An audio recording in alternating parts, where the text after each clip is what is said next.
Bismillahirrahmanirrahim. Dear students, welcome to the lecture number 8 of control system. आज हम chapter number 4 start करेंगे time response. इसमें हम time response analysis करेंगे दो डिफरेंट किस्म के सिस्टम्स का।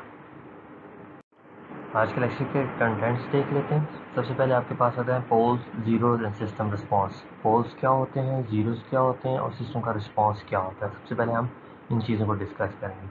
फिर हम देखेंगे फर्स्ट ऑर्डर सिस्टम्स को। आपके पास फर्स्ट ऑर्डर सिस्टम कौन सी फॉर्म के होते हैं, इनके आपके पास तीन स्पेसिफिकेशंस हैं। जो आपके पास फर्स्ट है वो टाइम कांस्टेंट है। टाइम कांस्टेंट क्या होता है, राइज टाइम क्या होता है और सिस्टम का सेटलिंग टाइम क्या होता है। ये सारी की सारी चीज़ें हम आज के लेक्चर में डिस्कस करेंगे। तो सबसे पहले हम स्टार्ट करते हैं पोल्स और जीरो से। अब बेसिकली आपके पास पोल्स ऑफ ट्रांसफर फंक्शन क्या होते हैं। पोल्स आपके पास the value of the Laplace transform variable as that cause the transfer function to become infinite. या आप कह सकते हैं कि आपके पास ट्रांसफर फंक्शन की वैल्यू जिन पॉइंट पे मैक्सिमम होती है वो पॉइंट आपके पास क्या कहलाता है, पोल्स कहलाते हैं। बेसिकली ये आपके पास क्या होती है, फ्रीक्वेंसीज होती हैं। हम कह सकते हैं कि आपके पास वो फ्रीक्वेंसीज जिन पे आपके सिस्टम की वैल्यू मैक्सिमम हो या इनफाइनाइट को अप्रोच कर रहे हो, वो आपके पास क्या कहलाते हैं, पोल्स कहते हैं ट्रांसफर फंक्शन के। जो भी आपके पास डिनोमिनेटर में वैल्यू आए, फॉर एग्जाम्पल अगर मेरे पास ये ट्रांसफर फंक्शन है, transfer function is equal to A divided by B, तो बेसिकली ये जो आपके पास बी है ये आपके पास क्या कहलाते हैं, ये आपके पास पोल्स कहलाते हैं। ठीक हो गया। तो अब हम कह सकते हैं कि आपके पास पोल्स वो फ्रीक्वेंसीज हैं जिन पे आपके पास सिस्टम की वैल्यू क्या हो जाए, मैक्सिमम हो जाए। फिर आपके पास आते हैं zeros of the transfer function. Zeros of the transfer function क्या होते हैं, the value of the Laplace transform variable as that cause the transfer function to become zero. या आप ये कह सकते हैं कि आपके पास सिस्टम की वो फ्रीक्वेंसी जिस पे आपके सिस्टम की वैल्यू जीरो हो या मिनिमम हो, उसको आप क्या कहते हैं, ये आपके पास क्या है, बेसिकली पोल्स है। अब अगर हम मेरे पास ट्रांसफर फंक्शन है, transfer function is equal to A divided by B, तो आपके पास ये न्यूमरेटर में जो वैल्यूज आती हैं ये बेसिकली आपके पास क्या होते हैं, जीरोज होते हैं। ठीक हो क्या। तो आपके पास जीरोज और पोल्स क्या हो गए, जो आपके पास डिनोमिनेटर में वैल्यूज होती हैं वो बेसिकली आपके पास पोल्स होते हैं, जो न्यूमरेटर में वैल्यूज होती हैं वो आपके पास जीरोज होती हैं। पोल्स और जीरोज खुद इटसेल्फ बेसिकली फ्रीक्वेंसीज होती हैं जिन पे आपके पास इसमें वैल्यू मैक्सिमम या मिनिमम हो, जिसे हम कहते हैं इनफाइनाइट या जीरो को अप्रोच कर रहे हैं। ये आपके पास एक छोटी सी ट्रांसफर फंक्शन की एग्जांपल है कि अगर आपके पास एक फंक्शन है, ट्रांसफर फंक्शन है एच ऑफ एस, जो कि न्यूमरेटर और डिनोमिनेटर को वैल्यूज पे डिपेंड कर रहा होगा। इसमें आपके पास ये जो वैल्यूज़ हैं ये आपके पास सारे के सारे पोल्स की वैल्यूज़ हैं, और ये जो वैल्यूज़ है आपके पास ये सारी की सारी आप सॉरी ये जो वैल्यूज़ है आपके पास ये सारी की सारी जीरोज़ की वैल्यूज़ हैं, और ये वैल्यू आपके पास क्या है, सारी पोल्स की वैल्यूज़ कहलाती हैं। अब हम देखते हैं कि पोल्स और जीरोज़ का फर्स्ट ऑर्डर सिस्टम में क्या रोल होता है या कहाँ पे वो लाई करते हैं। ये छोटी सी एग्जांपल से हम लोग स्टार्ट करते हैं। आपके पास एक ट्रांसफर फंक्शन है जो कि इस फिगर में गिवन है आपको, ठीक है। जी ऑफ एस की वैल्यू आपके पास है S plus two divide by S plus five. अब बेसिकली एस प्लस टू आपके पास जीरो है और एस प्लस फाइव आपके पास क्या है, पोल है, ठीक है। अगर इनको हम लोग इस फिगर में देखें तो यहाँ पे आपने इसको प्लॉट किया हुआ, ये आपके पास पोल पड़ा हुआ है -5 के ऊपर और ये आपके पास जीरो पड़ा हुआ है -2 के ऊपर। ये S plus two divide by S plus five basically आपके पास क्या है, ट्रांसफर फंक्शन है। अब हम इनकी प्रॉपर्टीज़ को देखने के लिए क्या फाइंड आउट करते हैं, इसका स्टेप रिस्पॉन्स फाइंड आउट करते हैं। बेसिकली आपके पास जो स्टेप रिस्पॉन्स होगा वो क्या होगा, आप सी ऑफ टी की वैल्यूज फाइंड आउट करते हैं स्टेप इनपुट के अगेंस्ट, ठीक है। रिस्पॉन्स आपके पास हमेशा टाइम डोमेन में होता है, इसलिए हम लोग सी ऑफ टी को फाइंड आउट करेंगे। अगर मैं इन इक्वेशंस को देखूं तो ये आपके पास क्या है, S plus two divided by S plus five basically आपके पास क्या है, ट्रांसफर फंक्शन है सिस्टम का, ये आपके पास ट्रांसफर फंक्शन है, और 1/s जो है ये आपके पास क्या है, इनपुट है। अगर हमने सी ऑफ टी फाइंड आउट करना है तो प्रीवियसली आपने देखा था कि इसलिए हम लोग क्या यूज़ करते हैं, पार्शियल फ्रैक्शन यूज़ करते हैं। पार्शियल फ्रैक्शन को जब यूज़ करेंगे क्या आएगा, A by S plus B by S plus five plus दो टर्म्स हैं तो ए बी आई। अब ए और बी की वैल्यू हम लोगों ने फाइंड आउट कर ली, ठीक है। जब हम इसका इन्वर्स लेप्लास ट्रांसफॉर्म लेंगे तो ये आपके पास बन जाएगा basically C of T is equal to 2/5 plus 3/5 into E power -5t। ये आपके पास इस सिस्टम का क्या आ गया, स्टेप रिस्पॉन्स आ गया। अब इस स्टेप रिस्पॉन्स को हम अगर प्लॉट करें या इसका मजीद एनालिसिस करें तो हम नेक्स्ट स्लाइड में देखते हैं। अच्छा जी, अब हम रिस्पॉन्स देखते हैं। ये मेरे पास ट्रांसफर फंक्शन था G of S is equal to S plus two divide by S plus five. R F S मेरे पास इनपुट थी, R F S is equal to 1/s। C F S मेरे पास आउटपुट है। अब हमने find out क्या करना था, सी ऑफ टी फाइंड आउट करना था। अब अगर मैं इनपुट और आउटपुट, इनपुट और ट्रांसफर फंक्शन के पोल्स को एस प्लेन में अगर प्लॉट करूँ तो मेरे पास क्या सिचुएशन बनती है, इनपुट मेरे पास क्या थी 1/s, 1/s मीन्स कि आपके पास s की वैल्यू क्या है, इज इक्वल टू 0, यानी मेरा जो इनपुट का पोल है वो ऑरिजिन के ऊपर पड़ा हुआ है, ये ऑरिजिन के 0 पे पोल पड़ा हुआ है, जो कि यहाँ पे इस फिगर में आपको ये शो हो रहा है, ये चीज़ है। सिमिलरली अगर मेरे पास ट्रांसफर फंक्शन के पोल्स और जीरोस को प्लॉट करूँ तो वो क्या बनेगा, ट्रांसफर फंक्शन क्या है मेरे पास s+2 डिवाइडेड बाय s+5, ये मेरे पास ट्रांसफर फंक्शन है। अगर मैं इसके जीरोस को प्लॉट करूँ तो क्या होगा, s+2 is equal to 0, s is equal to -2। इसका मतलब है मेरा जो एक ज़ीरो है वो कहाँ पे प्लेस्ड है, -2 पे प्लेस्ड है। तो ये क्या किया मैंने, -2 पे ज़ीरो को प्लेस कर दिया, यानी एस प्लेन में मैंने इसको ड्रॉ कर दिया। अब मैं बात करता हूँ अपने पोल की, सिस्टम के पोल्स की, जो ट्रांसफर फंक्शन के सिस्टम की पोल की बात करता हूँ। तो सिस्टम का पोल किस पॉइंट पे पड़ा हुआ है, 1 divided by s+5, it means s+5 is equal to 0, s is equal to -5, यानी -5 के ऊपर मेरे पास क्या पड़ा हुआ है, एक पोल पड़ा हुआ है। अब अगर मैं इस फिगर को देखूँ तो यहाँ पे ये मैंने -5 पे एक पोल प्लेस कर दिया। ये आपके पास यहाँ पे ये रिप्रेजेंट भी कर रहा है कि s+1 आपके पास क्या इनपुट का पोल है, s+2 आपके पास क्या है, ट्रांसफर फंक्शन का 0 है, 1/s+5 आपके पास ट्रांसफर फंक्शन का पोल है। अब अगर आपने जो पीछे पार्शियल फ्रैक्शन लगा के इस सिस्टम का सोल्यूशन फाइंड आउट किया था, उसमें अगर आप लोग देखें तो आपके पास इस किस्म की एक सिचुएशन आई होगी, इस किस्म की, सॉरी, इसमें अगर हम देखें तो ये चीज़ आपके पास आई होगी। अब अगर इसमें थोड़ा सा बैक एनालिसिस करें, थोड़ा सा पीछे आप इक्वेशन की तरफ जाएं, तो ये जो वैल्यू है ये बेसिकली आपके पास किसकी वजह से आई है, ये जो वैल्यू है 1/s, ये आपके पास आई है इस पोल की वजह से, इनपुट के पोल की वजह से, प्लस ये जो वैल्यू है s+5 ये आपके पास आई है किसकी वजह से, सिस्टम के पोल की वजह से। और ये आपके पास 2/5 और 3/5 जो हैं ये आपके पास बेसिकली किसकी वजह से आए हैं, सिस्टम के ज़ीरोज़ की वजह से आए हैं। अगर आप देखें तो हमने उसे स्प्लिट करके इस तरह लिखा था ना, a/s प्लस b/s+5, एक टर्म जो है मेरे पास इसकी वजह से आई, एक टर्म मेरे पास इसकी वजह से आई। ए और बी आपके पास इनकी वैल्यूज़ किसकी वजह से आएंगी, ज़ीरोज़ की वजह से, सिस्टम के ज़ीरोज़ की वजह से आएंगी, ये कि यहाँ पे ये रिप्रेजेंट कर रहा है। अब इसे जब मैं टाइम डोमेन में लेके जाऊँगा तो टाइम डोमेन में आपके पास क्या होगा, इसके जब इन्वर्स लेप्लास ट्रांसफॉर्म लेंगे तो इन्वर्स लेप्लास ट्रांसफॉर्म आपके पास आएगा 2/5 प्लस 3/5 e⁻⁻5t। अब स्टार्ट में हमने बात की थी कि जब भी आप कंट्रोल सिस्टम की बात करते हैं तो जो आपके पास इनपुट होती है वो बेसिकली आपके पास क्या होता है, रेफरेंस होता है, आपका सिस्टम उस पर अमल करने का ताबे होता है, ठीक है, उसे फोर्सफुली इनपुट को फॉलो करना होता है। तो इनपुट को अगर उसने फॉलो करना होता है तो बेसिकली आप जब इनपुट देते हो तो आप सिस्टम को एक फोर्स रिस्पॉन्स दे रहे होते हो। तो ये जो चीज़ मेरे पास आई है ये किसकी वजह से आई है, ये इनपुट की वजह से आई है, ठीक है, इनपुट की वजह से आई है ना। पीछे हमने देखा ये सारे यहाँ से आपको आइडेंटिफाई करके बता रहे हैं कि इनपुट की वजह से ये वैल्यू आई। तो इसका ये मतलब हुआ कि ये जो वैल्यू मेरे पास है ये बेसिकली मेरे पास क्या है, फोर्स रिस्पॉन्स है सिस्टम का, ठीक है। ये जो वैल्यू मेरे पास आई ये बेसिकली मेरे पास फोर्स रिस्पॉन्स आ गया सिस्टम का, ये वाली 2/5 की बात है। अब ये जो वैल्यू है ये मेरे पास बेसिकली सिस्टम की वजह से आई है, तो सिस्टम का अपना एक अपना बिहेवियर होता है, तो ये बेसिकली रिप्रेजेंट कर रहा है सिस्टम के नेचुरल रिस्पॉन्स को। जैसे स्टार्ट में हमने बात की स्टेबिलिटी, आपके पास टोटल ओवरऑल सिस्टम का जो रिस्पॉन्स होता है वो इक्वल किसके होता है, वो आपके पास इक्वल होता है force response plus natural response of the system, इन दोनों सिस्टम्स को मिला के आपके पास ओवरऑल सिस्टम का रिस्पॉन्स आता है।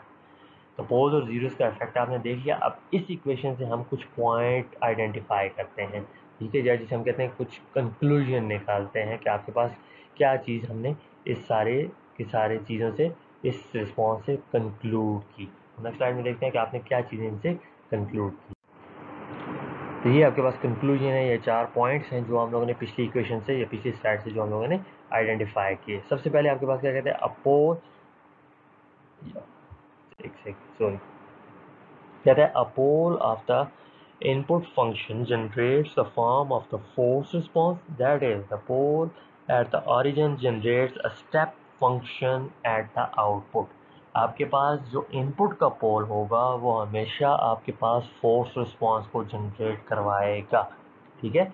तो कहता है a pole of the transfer function generates the form of the natural response, that is the pole at 5 generate e⁻⁻5t। जो आपका सिस्टम होगा उसके जो पोल्स होंगे वो हमेशा आपके पास नेचुरल रिस्पांस को जनरेट करवाएंगे। ठीक हो गया। थर्ड पॉइंट क्या कहता है a pole on the real axis generate an exponential response of the form e power minus alpha t, where minus alpha is the pole location on the real axis. Thus, further to the left of further to the left of a pole is on the negative real axis, the faster the exponential transient response will decay to zero. अब देखें अगर आप पिछले case में तो आपके पास जो पोल था वो कहाँ पे पड़ा हुआ था, -5 पे पड़ा हुआ था। तो आपका जो रिस्पांस है वो क्या है, e पावर -5t का रिस्पांस आया। अगर ये आपके पास कोई जनरलाइज कर देते हैं कि कोई वैल्यू थी -अल्फा जहाँ पे ये पड़ा हुआ था, तो कहता है जो आपके पास रियल एक्सिस पे पोल पड़ा हुआ होगा सिस्टम का, तो आपके पास जो रिस्पांस जनरेट होगा, जो नेचुरल रिस्पांस जनरेट होगा, वो बेसिकली आपके पास e power -alpha T means alpha क्या आपके पास पोल की पोजीशन है, उस पोल की पोजीशन के अक्रॉस उतना ही आपके पास रिस्पांस जनरेट होगा। अब e पावर -अल्फा टी से मुराद क्या है कि आपके पास जो रिस्पांस होगा वो एक्सपोनेंशियली डिकेइंग रिस्पांस होगा, ज़ीरो को अप्रोच कर रहा होगा। अगर आपके पास ये पोल जो है इस पॉइंट पे आ गया यानी प्लस अल्फ़ा पे आ गया तो रिस्पांस क्या होगा, e power plus alpha T. अब इस केस में आपके पास क्या होगा, एक्सपोनेंशियली ग्रोइंग आपके पास रिस्पांस आएगा। तो ये डिपेंड करेगा आपके पास रियल एक्सिस पे आपका पोल किस पोजीशन पे पड़ा हुआ है, और जिस पोजीशन पे पड़ा हुआ होगा उसी पोजीशन का आगे से रिस्पांस जनरेट करेगा। फोर्थ पॉइंट कहता है, फोर्थ पॉइंट में आपको कहता है the zero sorry fourth point में कहता है आपके पास कि the zero and the pole generate the amplitude for both the force and natural response. This can be seen from the calculation of A and B. तो इसमें मैंने आपको बता दिया कि आपके पास जो जीरोज और पोल्स होंगे आपके पास वो जनरेट करेंगे क्या चीज़, इसका एम्पलीट्यूड। एम्पलीट्यूड से मुराद क्या है, वो जो A और B की वैल्यूज़ आई थी वो बेसिकली किसकी वजह से आई थी, zeros and poles of the amplitude for both force and natural response. Zeros और पोल्स जो आपके पास हैं वो ओवरऑल मिल के आपके पास सिस्टम का एम्पलीट्यूड डिसाइड करेंगे कि आपके पास सिस्टम का एम्पलीट्यूड क्या आता है। ये आपके पास एक छोटी सी एग्जांपल है जिसमें हम लोगों ने फाइंड आउट करना है क्या चीज़, आपने नेचुरल रिस्पांस फाइंड आउट करना है और आपने सिस्टम का फोर्स रिस्पांस फाइंड आउट करना है। तो हम लोग सिंपली इसको अगर सिंप्लीफाइड फॉर्म में लिखें तो ये हमारे पास एक ट्रांसफर फंक्शन है s+3 divided by s+2 into s+4 into s+5। इसे हम लोगों ने क्या किया, स्टेप इनपुट दी, ठीक है, स्टेप रिस्पांस फाइंड आउट करें, हमने सी ऑफ टी की वैल्यू फाइंड आउट करनी। याद रखें आपके पास रिस्पांस हमेशा टाइम डोमेन में होता है, तो जब भी आपसे कहा जाए कि सिस्टम का रिस्पांस फाइंड आउट करना है तो आपने सी ऑफ टी फाइंड आउट करना होगा, यानी टाइम डोमेन में आपने अपना आंसर लिखना है। तो अब अगर इसको हम लोग लिखें ट्रांसफर फंक्शन की फॉर्म में, सी ऑफ एस की फॉर्म में लिखूँ तो सी ऑफ एस इसके में क्या आएगा आपके पास, s+3 divide by S input का आ गया, s+2 s+4 और s+5, ये आपके पास बेसिकली क्या आ गया, ओवरऑल सिस्टम आ गया। अब हमने सी ऑफ एस फाइंड आउट करना है तो इसके लिए हमें क्या चीज़ चाहिए होगी, हमें पार्शियल फ्रैक्शन की मदद लेनी होगी। तो आपने अगर इस एग्जांपल में देखें, इस एग्जांपल को आप डिटेल के साथ सॉल्व कर लेना, ठीक है। ये आपने क्या किया, a by S plus B by S plus C by s+4 plus D by s+5, A B C D की फॉर्म में लिख दिया। अब हमें इसमें पार्शियल फ्रैक्शन लगाते हैं क्योंकि हमने सॉल्व नहीं करना, हमें सिर्फ नेचुरल फोर्स रिस्पांस को आइडेंटिफाई करना है। तो इस केस में मेरे पास क्या होगा, ये जो वैल्यूज़ मेरे पास आई हैं बेसिकली ये वाली, ये मेरे पास किसकी वजह से आई है, ये मेरे पास इनपुट की वजह से आई है। तो पीछे हमने एक छोटी सी एग्जांपल से देख के बता दिया कि आपके पास जो इनपुट होती है वो हमेशा आपके पास फोर्स रिस्पांस जनरेट करती है।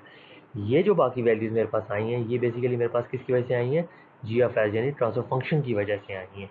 तो अब अगर मैं इसका इन्वर्स लैप्लास दूँ बजाय इसके मैं K1 K2 K3 K4 की वैल्यूज़ फाइंड आउट करूँ, आप वैल्यूज़ फाइंड आउट करके इसको सॉल्व कर सकते हैं। मैं सिंपल इसका इन्वर्स लैप्लास ट्रांसफॉर्म अगर लूँ तो मेरे पास इन्वर्स लैप्लास ट्रांसफॉर्म इसका ये चीज़ बनती है, ठीक है।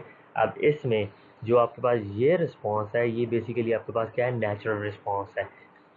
ये आपके पास क्या है, ये आपके पास क्या है, फोर्स रिस्पॉन्स है। अगर इसमें प्लॉट करूँ तो ये मेरे पास आएगा किसका, ये आपके पास बेसिकली आ गई इनपुट, ठीक है। अब आउटपुट की अगर मैं बात करूँ तो ये आपके पास आ गया, आउटपुट कहाँ पे पड़ी हुई है, s+2 है तो इट मीन्स कि s-2 पे मेरे पास एक पोल पड़ा हुआ है, ठीक है।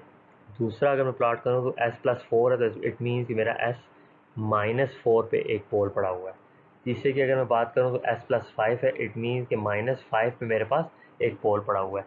तो अब इस सिस्टम का जो रिस्पांस होगा वो क्या होगा, e पावर -4t ठीक है। इस सिस्टम का जो रिस्पांस होगा वो क्या होगा, ई पावर माइनस 2t। इस सिस्टम का जो रिस्पांस होगा वो क्या होगा, ई पावर माइनस 5t। ठीक है। तो ये रिस्पांस प्लस ये रिस्पांस प्लस ये रिस्पांस, ये तीनों रिस्पांसेस मिलके मेरे पास क्या बनाएंगे, नेचुरल रिस्पांस। और K1 मेरे पास जो ये वैल्यू है ये बेसिकली क्या है मेरे पास, फोर्स रिस्पांस। किसी भी सिस्टम से मैं जब नेचुरल और फोर्स रिस्पांस को आइडेंटिफाई करूंगा तो मैं इस मेथड के थ्रू फाइंड आउट करूंगा कि मेरे पास सिस्टम का नेचुरल रिस्पांस क्या है और मेरे पास सिस्टम का फोर्स रिस्पांस क्या है। तो फोर्स रिस्पांस किसकी वजह से आएगा, सिर्फ इनपुट की वजह से आएगा, और नेचुरल रिस्पांस आपके पास सिस्टम के ट्रांसफर फंक्शन की वजह से आएगा। अब हम बात करते हैं फर्स्ट ऑर्डर सिस्टम के एनालिसिस की। ठीक है, इसकी परफॉर्मेंस स्पेसिफिकेशंस की, कौन कौन सी चीज़ें इसमें इन्वॉल्व होती हैं। ठीक है। आपके पास एक सिस्टम है सी of T, G of S एक आपके पास ट्रांसफर फंक्शन गिवन है। ठीक है, इसकी वैल्यू है ए डिवाइडेड बाई एस प्लस ए। इसमें हमारे पास क्या है, हम ये कंसिडर करते हैं कि आपके पास फर्स्ट ऑर्डर सिस्टम है जिसमें ज़ीरोज़ इन्वॉल्व नहीं है। विदाउट ज़ीरोज़ आपके पास फर्स्ट ऑर्डर सिस्टम है, उसको हम लोग कैसे सॉल्व करेंगे। First order system without zero can be describe by the transfer function shown in figure 4.4 ए। तो 4.4 ए में आपके पास ये एक ट्रांसफर फंक्शन है। ठीक है, जो कि विदाउट ज़ीरो है। जनरलाइज एक ट्रांसफर फंक्शन लेते हैं। If the input is unit step, the Laplace transform of the step response is C of S. ठीक है, इसी तरह आपके पास अगर आपके पास स्टेप रिस्पॉन्स है तो स्टेप रिस्पॉन्स के केस में आपके पास वैल्यूज क्या आ जाएंगी, C of S is equal to R of S into G of S which is equal to A divided by S into S plus A. अब अगर इसको मैं लैप्लास ट्रांसफॉर्म हूँ, सॉरी पार्शियल फ्रैक्शन के साथ इसको मैं सॉल्व करूँगा, क्या आएगा, A by S plus B by S plus A. ठीक है, जनरलाइज फॉर्म आ गई। अब इसका मैं अगर पार्शियल फ्रैक्शन के सॉल्व करके इन्वर्स लेप्लास ट्रांसफॉर्म लूँ तो मेरे पास जो जनरलाइज फॉर्म आएगी वो आएगी सी of T is equal to C F of T plus C N of T. Basically C F of T क्या है आपके पास, ये आपके पास है फोर्स रिस्पॉन्स, और सी एन ऑफ टी क्या आपके पास, ये आपके पास है natural response, N stand for natural response. ठीक हो गया। इससे मेरे पास जो फाइनल वैल्यू आएगी वो आएगी 1 माइनस ई पावर माइनस ए टी। ये आपके पास बेसिकली इस सिस्टम का रिस्पॉन्स आ गया, सी ऑफ टी आ गया इस जनरलाइज सिस्टम का।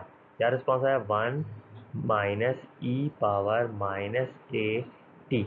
अब हम क्या करते हैं, बेसिकली इस इक्वेशन को लेके, जो सी ऑफ टी की इक्वेशन लेके इस सिस्टम की परफॉर्मेंस स्पेसिफिकेशन को फाइंड आउट करते हैं। अब हम अगर पिछली इक्वेशन को देखें जो हम लोग सी ऑफ टी जो लिखी थी हम लोगों ने, C of T is equal to 1 minus C power minus A T. तो इसमें हमारे पास 1 जो है वो बेसिकली आपके पास क्या था, फोर्स रिस्पॉन्स था। आपके पास माइनस ई पावर माइनस ए टी आपके पास क्या था, नेचुरल रिस्पॉन्स था। तो यहाँ हमने इसको आइडेंटिफाई करके लिख दिया कि आपके पास जो फोर्स रिस्पॉन्स था वो बेसिकली ये था, और आपके पास जो सिस्टम का पोल्स था उसकी वजह से जो आपके पास रिस्पॉन्स आया नेचुरल रिस्पॉन्स वो बेसिकली ये था। अब अगर हम इसको देखें तो हमारे पास एक ही चीज़ है ए, अगर इसकी वैल्यू हमारे पास आ जाए तो हम इस इक्वेशन को सॉल्व कर सकते हैं। ठीक है, टी आपके पास टाइम होगा, ए की वैल्यू अगर आपके पास आ जाए तो आप सी ऑफ टी को फाइंड आउट कर सकते हैं। तो हम क्या करते हैं, सी ऑफ टी ए की वैल्यू को कुछ जनरलाइज्ड फॉर्म में लिख देते हैं। ठीक है, तो सबसे आसान चीज़ है, हम कह देते हैं कि आपके पास एक फंक्शन है टी, इसका फंक्शन है ए का फंक्शन है 1 बाई ए इसकी वैल्यू है। अब अगर ई ऑफ नेचुरल रिस्पॉन्स की जगह हम लोग ये वैल्यूज़ पुट कर दें नेचुरल रिस्पॉन्स में, ये आपके पास क्या था, नेचुरल रिस्पॉन्स था ना सिस्टम का, ई पावर माइनस ए टी। अगर इसकी वैल्यू टी की वैल्यू 1 बाई ए के ऊपर पुट कर दें तो ई पावर माइनस ए आ जाएगा। बेसिकली ई पावर माइनस ए आपके पास किस चीज़ की इक्वल बन जाता है, 0.37 अगर आप कैलकुलेटर से कैलकुलेट करें। तो यहाँ से अगर मैं सी ऑफ टी की वैल्यू फाइंड आउट करूँ तो 1 minus E power minus A T when T की is equal to 1 by A, तो ये आपके पास आ जाएगा 0.63। ठीक है, तो अब हम इनको इसी वैल्यूज़ को इन दो इक्वेशन 3 को यूज़ करके, इन दो इक्वेशन को यूज़ करके हम सिस्टम का क्या फाइंड आउट करते हैं, ट्रांजिएंट परफॉर्मेंस फाइंड आउट करते हैं, ट्रांजिएंट रिस्पॉन्स की परफॉर्मेंसेस फाइंड आउट करते हैं। बेसिकली आपके पास जो फर्स्ट ऑर्डर सिस्टम होता है उसमें आपके पास ग्राफ इस किस्म का आता है। ठीक है, ये आपके पास ट्रांजिएंट रिस्पॉन्स स्टेट होती है, ये आपके पास स्टेडी स्टेट रीजन होता है। दो किस्म के रीजन होते हैं, ये हम लोगों ने पहले प्रीवियस लेक्चर्स में डिस्कस किया हुआ है कि ट्रांजिएंट रीजन में आपके पास कौन कौन सी चीज़ें आती हैं और स्टेडी स्टेट रीजन में कौन कौन सी चीज़ें आती हैं।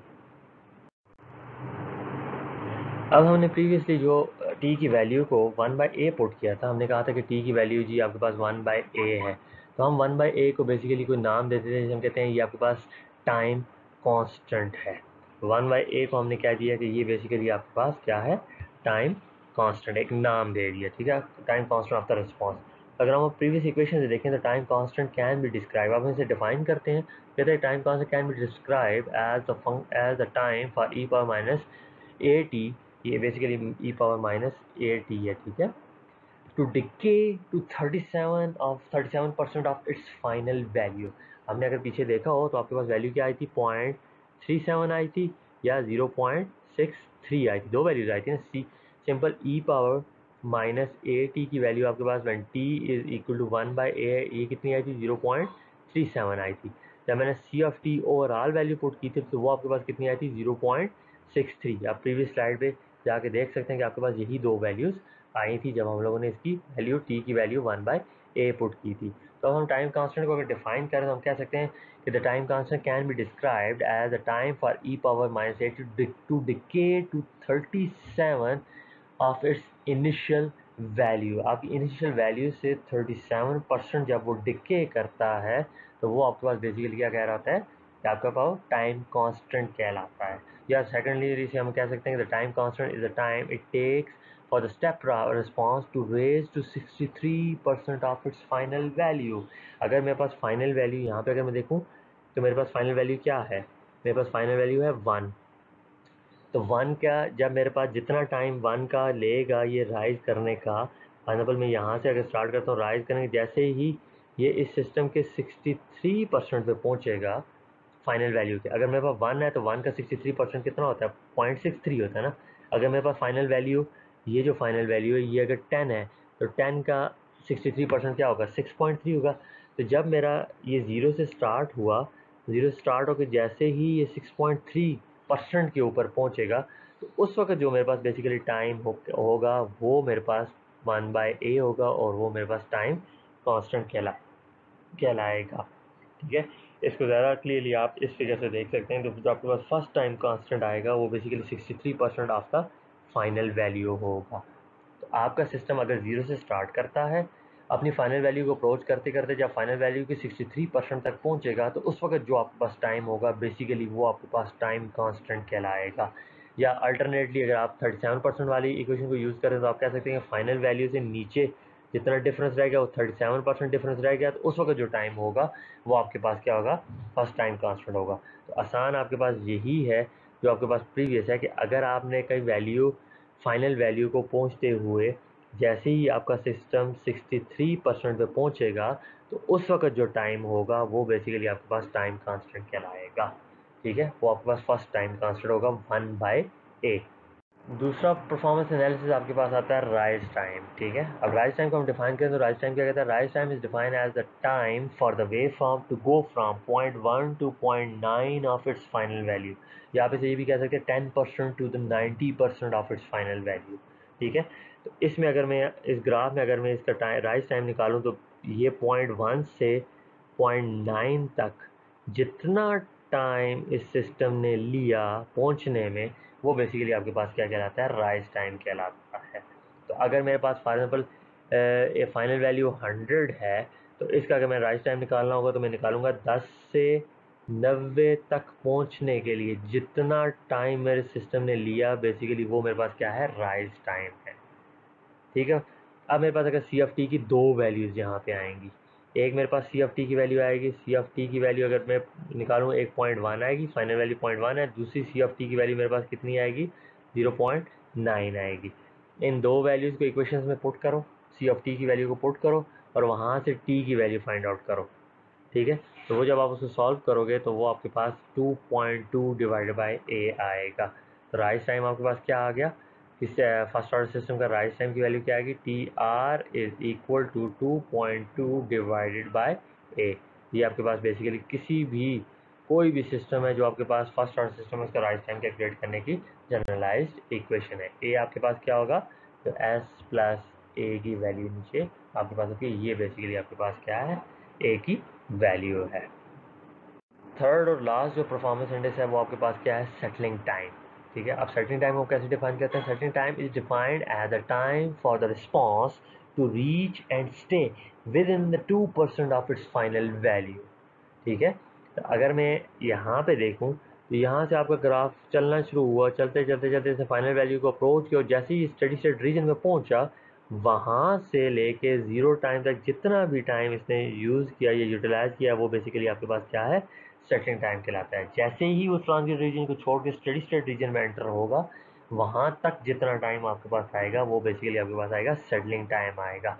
तो 2% से मुराद क्या है, अगर यहाँ पे मेरे पास 1 है तो 1 का अगर 2% में निकालूँ तो मेरे पास जो आता है वो क्या आता है, 0.98 आता है। तो मैं C of t is equal to 1 minus E power minus A T, ठीक है। इसकी जगह सी एफ टी की जगह मैं 0.98 पुट कर दूँ, तो अब मैं 1 माइनस ई पावर माइनस ए, ये मेरे पास क्या बन जाएगा, टी की जगह टी एस बन जाएगा, सेटलिंग टाइम बन जाएगा।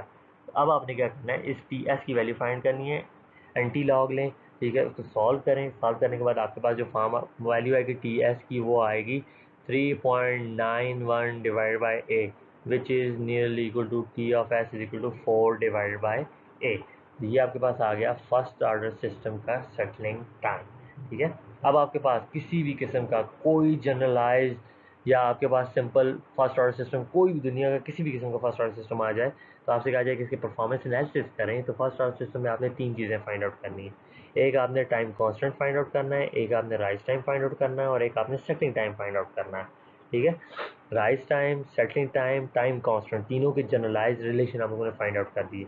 आप इन जनरलाइज रिलेशन को दुनिया के किसी भी फर्स्ट ऑर्डर सिस्टम के ऊपर अप्लाई करेंगे जो विदाउट जीरोज जो फंक्शन होंगे, तो आपके पास टाइम रिस्पॉन्स, आपके पास इनका टाइम रिस्पॉन्स एनालिसिस आ जाएगा, यानी सेटलिंग टाइम, राइज टाइम और टाइम कांस्टेंट आप इसका कैलकुलेट कर सकते हैं। जब हम एक छोटी सी एग्जांपल देखते हैं, जो आपके पास फर्स्ट ऑर्डर ट्रांसफर फंक्शन है। अब इसका हम लोगों ने क्या करना है, परफॉर्मेंस एनालिसिस करना है। तो first order system G of s आपके पास गिवन है, G of S is equal to 50 divided by S plus 50, find the time constant t c, settling time t s और राइज टाइम टी आर। अब अगर मैं देखूँ तो मेरे पास टाइम कांस्टेंट की वैल्यू क्या है, time constant is equal to 1 by a, ठीक है। टी आर राइज टाइम मेरे पास किस चीज़ की इक्वल है, 2.2 डिवाइड बाई ए, और सेटलिंग टाइम मेरे पास किसकी चीज़ की इक्वल है, t s is equal to 4 divide by a. सबसे पहले मैंने देखना है कि मेरे पास ए की वैल्यू क्या है। तो यहाँ से अगर मैं देखूँ तो ए की वैल्यू क्या है, 50 है, ठीक है। तो मेरे पास टी सी की वैल्यू क्या हो जाएगी, 1/50 which is equal to 0.02 second. इसी तरह मेरे पास राइज टाइम की वैल्यू क्या हो जाएगी, 2.2 divided by 50 which is equal to 0.08 second, क्योंकि टाइम है। तो टी एस की वैल्यू क्या हो जाएगी, 4 divided by 50 which is equal to 0.044 second. तो ये हम लोगों ने इस सेकेंड ऑर्डर सिस्टम का परफॉर्मेंस एनालिसिस देख लिया कि आपके पास राइज टाइम, सेटलिंग टाइम और टाइम कांस्टेंट क्या आ गया। तो इसी तरह आप लोगों ने किसी भी फर्स्ट ऑर्डर सिस्टम का राइज टाइम, सेटलिंग टाइम और टाइम कांस्टेंट फाइंड आउट कर सकते हैं। सेकेंड ऑर्डर सिस्टम को समझने के लिए हम एक छोटी सी एग्जांपल लेते हैं। हम कहते हैं हमारे पास एक जनरलाइज ट्रांसफर फंक्शन है b divided by S square plus A S plus T. अब हमारे पास जो 4 डिफरेंट रिस्पॉन्सेज मैंने कंटेंट्स में बताए थे, उन डिफरेंट रिस्पॉन्सेज को समझने के लिए हम a और b की वैल्यू को वेरी करके देखते हैं। हम कहते हैं कि a और b की वैल्यू अगर वेरी करेंगे तो आपका ये जनरलाइज ट्रांसफर फंक्शन जहाँ पे हमने डिफाइन किया हुआ है, इसकी वैल्यूज़ चेंज होगी। जब इसकी वैल्यूज़ चेंज होगी तो जब मैटलैब में जब इम्प्लीमेंट करेंगे तो आपके पास डिफरेंट किस्म के रिस्पॉन्सेज जनरेट होंगे। तो हम पहले रेंडमली, जनरलाइज की बजाय रेंडमली कोई ना कोई वैल्यूज़ पुट करके देखते हैं और हम डिफाइन करते हैं कि आपके पास सिस्टम का रिस्पॉन्स क्या होगा। तो सबसे पहले केस हम लोग क्या कहते हैं, हम कहते हैं a is equal to b which is equal to 9, ठीक है। कोई एक रेंडमली हमने वैल्यू पुट की। ये बेसिकली जो वैल्यूज़ हमने सेलेक्ट की हुई हैं, ये एग्जांपल है आपकी बुक की, जिसके वैल्यूज़ को चेंज, जो हम लोग वैल्यू सेलेक्ट किए हैं उसके डिफरेंट आपके पास रिस्पॉन्सेज आएंगे। वो रिस्पॉन्सेज को डिफाइन करने के लिए हमने ए और बी की वैल्यू को 9 डिफाइन किया, ठीक है। ये कोई हार्ड एंड फास्ट रूल नहीं है कि आपने 9 ही डिफाइन करना है या आपने कोई ऐसी वैल्यूज ही फाइंड आउट करनी है। ये सिर्फ इसलिए है ताकि हमारे पास वही रिस्पॉन्सेज जनरेट हों, एक एग्जाम्पल के तौर पर उसने दिया हुआ है। अब ए और बी की वैल्यू हम इस ए पार्ट में जो आपके पास जी ऑफ एस गिवन है, जब इसमें पुट करेंगे तो इसके अगेंस्ट हमारे पास जो ट्रांसफर फंक्शन जनरेट होगा वो ये रिस्पॉन्स होगा, G of S is equal to 9 divided by s square plus 9s plus 9, ठीक है। इसे हम जब स्टेप इनपुट देंगे, इसे हम मैटलैब में इम्प्लीमेंट करेंगे, तो इसकी एस प्लेन पे जो आपके पास आएंगे पोल्स और ज़ीरोज़, तो यहाँ आपके पास सिंपल पोल्स हैं, तो ये आपके पास पोल्स की वैल्यू आएगी, दो रियल एक्सिस पे आपके पास पोल पड़े हुए हैं।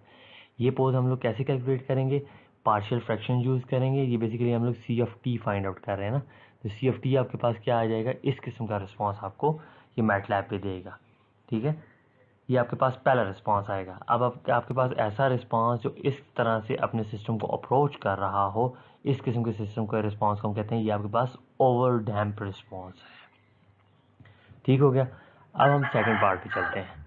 हम कहते हैं आप अगर A और B की वैल्यू को चेंज करने के बजाय B की वैल्यू का आप सिंपल 9 रखते हैं, A की वैल्यू को आप 2 रखते हैं। जब आप इन वैल्यूज़ को पुट करेंगे इक्वेशन इस A पार्ट में, तो आपके पास जो ट्रांसफर फंक्शन आएगा वो इस फॉर्म का आएगा, g of s is equal to 9 divide by S square plus 2s plus 9। इस जब आप स्टेप इनपुट देंगे और सी ऑफ टी इसका फाइंड आउट करेंगे, तो बेसिकली आपके पास सी ऑफ टी की जो इक्वेशन आएगी वो ये इक्वेशन आएगी। इस इक्वेशन को जब मैं मैटलैब के अंदर इम्प्लीमेंट करूँगा और उसका प्लॉट फाइंड आउट करूँगा, तो मेरे पास जो रिस्पॉन्स आएगा वो कुछ इस किस्म का रिस्पॉन्स आएगा। ठीक है, अगर इसके मैं पोल्स को एस प्लेन पे प्लॉट करूं, तो मेरे पास जो पोल्स आएंगे वो कम्प्लेक्स पोल्स आएंगे। अब अगर आपके पास इस किस्म का रिस्पॉन्स आता है, ये जो आपके पास यहाँ पे इसमें है, इस किस्म का रिस्पॉन्स आता है जिसमें ऑसिलेशंस भी हो, पीक भी हो, इस किस्म के रिस्पॉन्स को हम कहते हैं ये आपके पास क्या है, अंडर डैम्प रिस्पॉन्स है। ठीक हो गया। अब आते हैं अपने थर्ड केस की तरफ। थर्ड केस में हम कहते हैं कि आपके पास जो B की वैल्यू है उसे 9 ही रहने दें, जो आपके पास A की वैल्यू है उसे हम 0 पुट कर देते हैं। जब A की वैल्यू को 0 पुट करेंगे इस इक्वेशन के अंदर, तो आपके पास सिस्टम का रिस्पॉन्स जी ऑफ एस की वैल्यू ये बन जाएगी, G of S is equal to 9 divided by S square plus 9। Step input देंगे, c of t find out करेंगे। सी ऑफ टी की वैल्यू आपके पास क्या आएगी, आपके पास सी ऑफ टी की वैल्यू आएगी सी of T is equal to 1 minus cos 3t। ठीक है, इसे जब आप मैटलैब के अंदर इम्प्लीमेंट करेंगे तो आपके पास कुछ इस किस्म का रिस्पॉन्स आएगा, ऑसिलेटरी रिस्पॉन्स आएगा। ठीक है, अब ये जो ऑसिलेटरी रिस्पॉन्स होता है, इस किस्म का अगर आपके पास रिस्पॉन्स आए तो इसे हम कहते हैं ये आपके पास अनडैम्प्ड रिस्पॉन्स है। इसे हम कहते हैं ये आपके पास क्या है, अनडैम्प्ड रिस्पॉन्स है। और अनडैम्प्ड रिस्पॉन्स के जब हम पोल्स और जीरोस को प्लॉट करते हैं तो आप देखेंगे कम्प्लेक्स पोल्स आपके पास आएंगे जी ओमेगा एक्सिस के ऊपर, जिसमें रियल पार्ट आपके पास क्या होगा, 0 होगा। अब आते हैं थर्ड केस की तरफ। थर्ड सिनेरियो में वो कहता है कि जी ए की वैल्यू को हमने 0 भी पुट कर लिया, ए की वैल्यू को मैक्सिमम भी पुट किया, ए की वैल्यू को मिनिमम भी पुट किया। अब हम ए की वैल्यू को मीडियम वैल्यू पुट कर दें, ए इज इक्वल टू 6, बी की वैल्यू को उसने 9 ही छोड़ा है।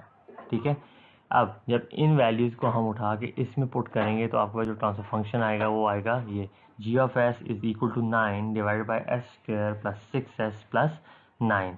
इसे हम जब c of t find out करेंगे यूजिंग स्टेप इनपुट, तो आपके पास जो इक्वेशन आएगी वो आएगी सी of T is equal to 1 minus 3t e power minus 3t minus E power minus 3t। ये पार्शियल फ्रैक्शन को यूज़ करके ये सारा कुछ आप लोगों ने सॉल्व करके आप ये इक्वेशन फाइंड आउट कर सकते हैं। ठीक है, अब जब इस इक्वेशन को हम मैटलैब के अंदर इम्प्लीमेंट करेंगे तो हमारे पास कुछ इस किस्म का ग्राफ आएगा। अब ये जो ग्राफ होता है इसको हम कहते हैं ये आपके पास बेसिकली क्या है, क्रिटिकली डैम्प्ड रिस्पॉन्स है सिस्टम का। और जब आप क्रिटिकली डैम्प के पोल्स और जीरोस को प्लॉट करते हैं तो वो रियल एक्सिस के ऊपर दोनों एक ही जगह पे मौजूद होते हैं। अगर आप यहाँ से देखें ना, ये ई के ऊपर जो पावर है, तो हमने बताया था, याद हो अगर आपको प्रीवियस लेक्चर के, माइनस अल्फ़ा जो होता है ये आपके पास क्या होती है, ये पोजीशन होती है जहाँ पे आपका पोल पड़ा हुआ है। तो ई की पावर माइनस अल्फ़ा का मतलब है कि ई अल्फ़ा वाली पोजीशन पे आपका पोल पड़ा हुआ है। तो इस इक्वेशन में अगर देखो तो दोनों -3 पे पड़े हुए हैं, इसका मतलब दोनों के दोनों रियल एक्सिस पे पोल पड़े हुए हैं। तो इससे अगर हम एक छोटी सी चीज़ कंक्लूड करें तो हम कर सकते हैं ना कि आपके पास अगर तो पोल दोनों रियल एक्सिस पे हों और दोनों डिफरेंट पोजीशंस पे हों, रियल एक्सिस पे हों, डिफरेंट पोजीशन पे हों, तो आपके पास जो सिस्टम का रिस्पांस होगा वो होगा ओवर डैम्प रिस्पांस।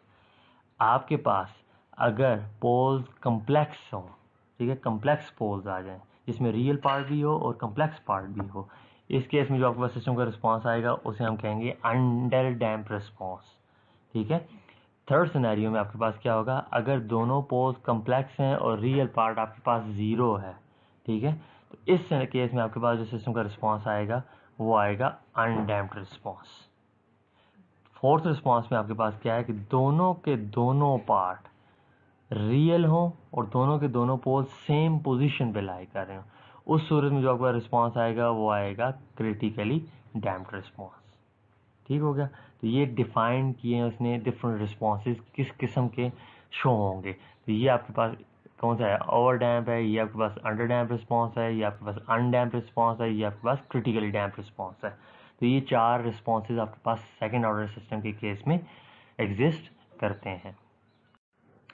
अब उन सारी चीज़ों को जो अपने पिछली स्लाइड में ऑब्जर्वेशन देखी थी उन सारों को अगर समराइज़ करें तो पहले केस में आपके पास जो ओवर डैम्प रिस्पॉन्स होगा वो क्या है।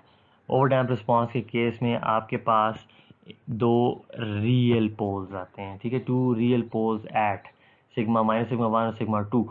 पोजीशंस इनकी क्या होती हैं, डिफरेंट पोजीशन पे हैं दोनों, ठीक है, दोनों सेम पोजीशन पे नहीं है, हैं रियल लेकिन डिफरेंट पोजीशन पे हैं। अगर इनका नेचुरल रिस्पॉन्स फाइंड आउट करें तो ये इक्वेशन आपके पास नेचुरल रिस्पॉन्स की बनती है। अगर आप सी एफ टी की वैल्यू पुट करेंगे, सी एफ टी की वैल्यू के साथ फिर partial fraction are F S की वैल्यू पुट करेंगे, पार्शियल फ्रैक्शन यूज़ करेंगे तो आपके पास फाइनल में सी एफ टी ये रिस्पॉन्स आ जाएगा। ये बेसिकली आपके पास किसका है, ओवर डैम्प रिस्पॉन्स का है। सेकंड सिनेरियो में हमारे पास था under damp response. Under damp के केस में अगर आप पोल्स की पोजीशन को फाइंड आउट करें तो देखें आपके पास जो पोल्स आए हैं वो दोनों के दोनों क्या हैं, कम्प्लेक्स पोल्स हैं। और इस सिस्टम का जो रिस्पॉन्स है वो क्या है, सी of T is equal to a e power minus d minus sigma d t cos of omega d t minus 5। तो ये आपके पास इस सिस्टम का नेचुरल रिस्पॉन्स था और इसके पोल्स क्या आपके पास आए, कम्प्लेक्स पोल्स आए। अब थर्ड सिनेरियो में आपके पास क्या था, अनडैम्प्ड रिस्पॉन्स। अनडैम्प्ड के केस में आपके पास जो पोल थे वो जे ओमेगा एक्सिस के ऊपर थे, ठीक है, उनमें रियल पार्ट 0 था और उनका जो नेचुरल रिस्पॉन्स आएगा उसकी इक्वेशन आएगी सी of T is equal to a cos of omega 1 t minus 5 angle, ठीक है। जो फोर्थ आपके पास था वो क्रिटिकली डैम्प रिस्पॉन्स था। क्रिटिकली डैम्प रिस्पॉन्स में दोनों के दोनों पोल्स आपके एक ही पॉइंट पे थे और दोनों के दोनों क्या थे, रियल थे, ठीक है। इस केस में आपके पास जो सिस्टम का नेचुरल रिस्पॉन्स आया वो c of T is equal to k one minus k one e power minus sigma 1 t plus k 2 t e power minus sigma 1 t. तो ये 4 रिस्पॉन्सेज और इनकी मैथमेटिकल इक्वेशन और इनकी पोल की पोजीशन आपके पास क्लियर होगी। अब आपको आइडिया हो जाएगा कि अगर आपके पास 2 कम्प्लेक्स पोल्स आते हैं तो आपके पास सिस्टम क्या होगा, अंडर डैम्प रिस्पॉन्स होगा उसका। अगर आपके पास पोल्स आते हैं रियल एक्सिस पे और दोनों डिफरेंट पोजीशन पे हैं तो उस केस में आपके पास कौन सा होगा, अनडैम्प रिस्पॉन्स होगा। अब अगर आपके पास अगर सेम पोजीशन पे आ गए क्रिटिकल रिस्पॉन्स होगा। इसी तरह अगर आपके पास 2 कम्प्लेक्स पोल आ जाते हैं तो वो आपके पास क्या होंगे, अंडर डैम्प रिस्पॉन्स के साथ आपके पास आ जाएगा। ये अब आपके पास इस स्लाइड में चारों रिस्पॉन्सेज का क्या है, कंपैरिजन है। सबसे पहले आपके पास है ओवर डैम्प। अगर ओवर डैम्प रिस्पॉन्स की बात करें तो ओवर डैम्प आपके पास इस किस्म का रिस्पॉन्स होता है, ठीक है। फिर आपके पास आता है क्रिटिकल डैम्प। क्रिटिकल डैम्प थोड़ा सा ऊपर से होके अपनी फाइनल वैल्यू को अचीव कर रहा होता है। फिर आपके पास आता है कर गया अंडर डैम्प। अंडर डैम्प में थोड़ी सी पीक आती है, हल्की सी ऑसिलेशंस आती हैं और वो अपनी फाइनल वैल्यू को अचीव कर रहा होता है। अनडैम्प के केस में आपके पास क्या होता है, सिस्टम ऑसिलेट कर रहा होता है। तो ये आपके पास चारों रिस्पॉन्सेज की ग्राफिकल रिप्रेजेंटेशन है कि आपके पास 4 रिस्पॉन्स किस किस्म के होंगे। अच्छा जी, अब हम क्या करते हैं, सेकंड ऑर्डर सिस्टम को डिफाइन करते हैं इन टर्म ऑफ नेचुरल रिस्पॉन्स और डैम्पिंग रेशो। प्रीवियस केस में हम लोगों ने सिर्फ सेकंड ऑर्डर के रिस्पॉन्सेज को देखा कि आप ए और बी की वैल्यूज़ को चेंज कर रहे हैं तो चेंज करने से आपके पास क्या इफेक्ट पड़ता है। अब बेसिकली आपके पास जो फिजिकल सिस्टम्स होते हैं या कोई भी आपके पास सिस्टम आएगा वो डिपेंड कर रहा होता है उसकी नेचुरल फ्रीक्वेंसी और डैम्पिंग रेशो के ऊपर। तो हम क्या करते हैं कि अपने जितने भी चारों रिस्पॉन्सेज थे उन सबको डिफाइन करेंगे इन टर्म ऑफ नेचुरल फ्रीक्वेंसी और डैम्पिंग रेशो। सबसे पहले हम देखते हैं कि आपके पास ये नेचुरल फ्रीक्वेंसी होती क्या है। बेसिकली नेचुरल फ्रीक्वेंसी क्या है, the natural frequency of a second order system is the frequency of oscillation of the system without damping. आपके पास डैम्पिंग से मुराद क्या है, हम लोगों ने कहते थे ना कि आपके पास अगर सिस्टम में कोई डिस्टर्बेंस या कोई ऐसी चीज़ आए तो कुछ देर के बाद वो क्या करता है, अपनी ओरिजिनल पोजीशन की तरफ जाने की कोशिश करता है, ठीक है। अगर आपके पास डैम्पिंग रेशो नहीं है सिस्टम के अंदर तो क्या होगा, अगर उसे डिस्टर्ब करेंगे तो वो हमेशा के लिए ऑसिलेट करता रहेगा, ठीक है। तो अब आपके पास ये जिस फ्रीक्वेंसी के साथ ऑसिलेट कर रहा है बेसिकली वो आपके पास क्या है, नेचुरल फ्रीक्वेंसी है। जब आपके पास इसमें डैम्पिंग प्रॉपर्टी नहीं होगी तो आपके पास जो फ्रीक्वेंसी होगी सिस्टम की वो नेचुरल फ्रीक्वेंसी कहलाती है। अब आते हैं डैम्पिंग रेशो की तरफ। डैम्पिंग रेशो क्या है आपके पास, बेसिकली डैम्पिंग रेशो को हम लोग डिफाइन करते हैं एक इक्वेशन के साथ। डैम्पिंग रेशो को हम रिप्रेजेंट करते हैं इस जीटा के साथ, ठीक है, जीटा जीटा इस तरह से ड्रा करते हैं।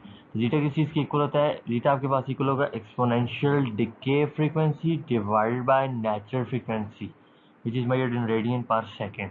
तो ये आपके पास क्या होती है, डैम्पिंग रेशियो होती है। डैम्पिंग रेशियो में आपको एक्सपोनेंशियली इस तरह डिके कर रही होती है फ्रीक्वेंसी आपके पास, ठीक है, नेचुरल फ्रीक्वेंसी को। अब अगर मैं कहूँ कि मेरे पास एक सिस्टम था जिसके अंदर नेचुरल फ्रीक्वेंसी मौजूद थी, तो बेसिकली वो इस तरह से डिके कर रहा होगा। अगर उसके अंदर नेचुरल फ्रीक्वेंसी और सॉरी डैम्पिंग प्रॉपर्टी मौजूद हो तो ये एक्सपोनेंशियली डिकेइंग होगा। इसी अगर करो तो एक्सपोनेंशियली आपके पास डिके कर रहा होगा, ठीक है, अगर उसके अंदर डैम्पिंग प्रॉपर्टी मौजूद होगी। तो ये आपके पास नेचुरल फ्रीक्वेंसी है और डैम्पिंग रेशियो है। अब हम अपने सेकंड ऑर्डर सिस्टम को डिफाइन करेंगे यूज। अब हम अपने सेकंड ऑर्डर सिस्टम को जनरलाइज फॉर्म में रिप्रेजेंट करने के लिए जो स्टार्ट में हमने टेबल देखा था उसकी मदद लेते हैं। तो आपके पास वहाँ पे फिगर 4.7 ए में एक ट्रांसफर फंक्शन डिफाइन किया गया था, G of S is equal to b divided by s square plus A S plus b, जिसमें हम ए और बी की वैल्यू को वैरीज करते थे। अब हम उसमें से क्या करते हैं, अनडैम्प सिस्टम को कंसिडर करते हैं, क्योंकि अनडैम्प सिस्टम के केस में आपको हमने बताया था कि वो आपके पास क्या कर रहा था, ऑसिलेट कर रहा था ऐसे, ठीक है। तो हम क्या करते हैं, अनडैम्प सिस्टम को कंसिडर करते हैं। जब अनडैम्प सिस्टम को कंसिडर करेंगे तो उसमें आपके पास ए की वैल्यू क्या थी, ए की वैल्यू 0 थी, सॉरी ए की वैल्यू आपके पास क्या आती थी, उसमें 0 आती थी। तो आपके पास जी ऑफ एस की वैल्यू क्या बन गई, G of S is equal to b divided by s square plus b. अब अगर आप उसी टेबल को देखें तो जहाँ पे आपके पास पोल्स पड़े हुए थे, ये क्या था, प्लस जे ओमेगा था और ये आपके पास माइनस जे ओमेगा था। जिस पोजीशन पे ये आपके पास पोल पड़े हुए थे आपके पास ओमेगा की वैल्यू भी वही आ रही थी। तो इसका क्या मतलब हुआ, जब भी आपके पास अनडैम्प सिस्टम होगा तो आपके पास जो पोल की पोजीशन होगी आपके उसी वैल्यू के साथ सिस्टम ऑसिलेट करेगा। अगर जे ओमेगा पे वैल्यू 3 है तो आपके पास जो सिस्टम है वो 3 फ्रीक्वेंसी के साथ मूव करेगा या सॉरी ऑसिलेट करेगा। तो हम लिख सकते हैं कि आपके पास ओमेगा एन की जो वैल्यू है वो इक्वल होगी अंडर रूट बी के, ठीक है। इसी तरह निकालते हैं ना आप लोग, जब रियल और इमेजिनरी पार्ट निकाल रहे होते हैं तो आप लोग स्क्वायर के टर्म में फाइंड आउट करते हैं। तो आपके पास यहाँ बी की वैल्यू क्या आ जाएगी, B is equal to omega N square, ठीक है। अब हमारे पास बी की वैल्यू तो आ गई इन टर्म ऑफ नेचुरल फ्रीक्वेंसी।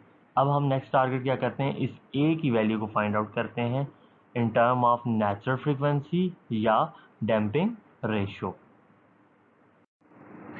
अब ए की वैल्यू फाइंड आउट करने के लिए हम एज्यूम करते हैं सिस्टम में आपके पास अंडर डैम्प सिस्टम है, ठीक है, अंडर डैम्प सिस्टम।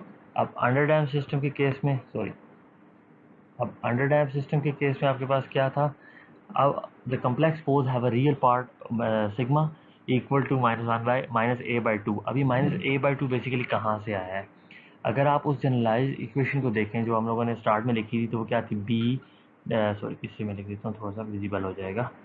वो क्या था, b divided by S square plus A S plus B, ये वैल्यू थी, ठीक हो गया। अब आप इससे अगर पोल्स निकालें या इसके रूट्स निकालें इस इक्वेशन से तो आपके पास जो रूट्स आएंगे वो क्या आएंगे, क्वाड्रेटिक इक्वेशन बनाएंगे, डेफिनेटली आपके पास क्वाड्रेटिक इक्वेशन बनेगी ना। इससे आपके पास जो रूट्स आएंगे वो क्या आएंगे, S12 is equal to minus a और आपके पास आ जाएगा ये minus a plus minus under root a square -4ac divided by 2, ये चीज़ आ जाएगी, ठीक है। अब जो आपके पास प्रीवियसली हम लोगों ने टेबल में जब under damp, over damp, critical डैम्प और ये सारे रिस्पॉन्सेज देखे थे उनमें आपने एक चीज़ नोट की थी, आपके पास जो पोल्स की पोजीशन थी जिसमें आपके पास रियल पार्ट शामिल था वो सारे के सारे रिस्पॉन्सेज क्या कर रहे थे, आगे जाके कहीं ना कहीं पे स्टेबल हो रहे थे, ठीक है। ये आपके पास एक था, ये दूसरा था और ये तीसरा कुछ नीचे से सौ के स्टेबल होने की कोशिश कर रहा था। जिसमें रियल पार्ट नहीं था उस केस में क्या हुआ था, वो ऑसिलेट कर रहा था। फॉर एग्जाम्पल अगर मैं यहाँ पे एस प्लेन बनाता हूँ और आपको बताता हूँ, जो आपके पास एक सिनेरियो था जिसमें दोनों के दोनों पोल्स क्या थे, रियल एक्सिस के ऊपर थे, उसमें क्या हो रहा था, सिस्टम आगे जाके स्टेबल हो रहा था।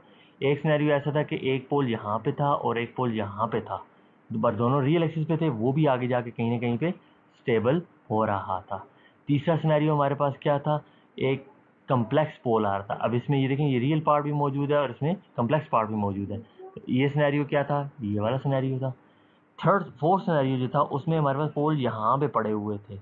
इस केस में क्या था, आपके पास सिस्टम ऑसिलेट कर रहा था, ठीक है। ऑसिलेशन का मतलब क्या है कि वो स्टेबल नहीं हो रहा था।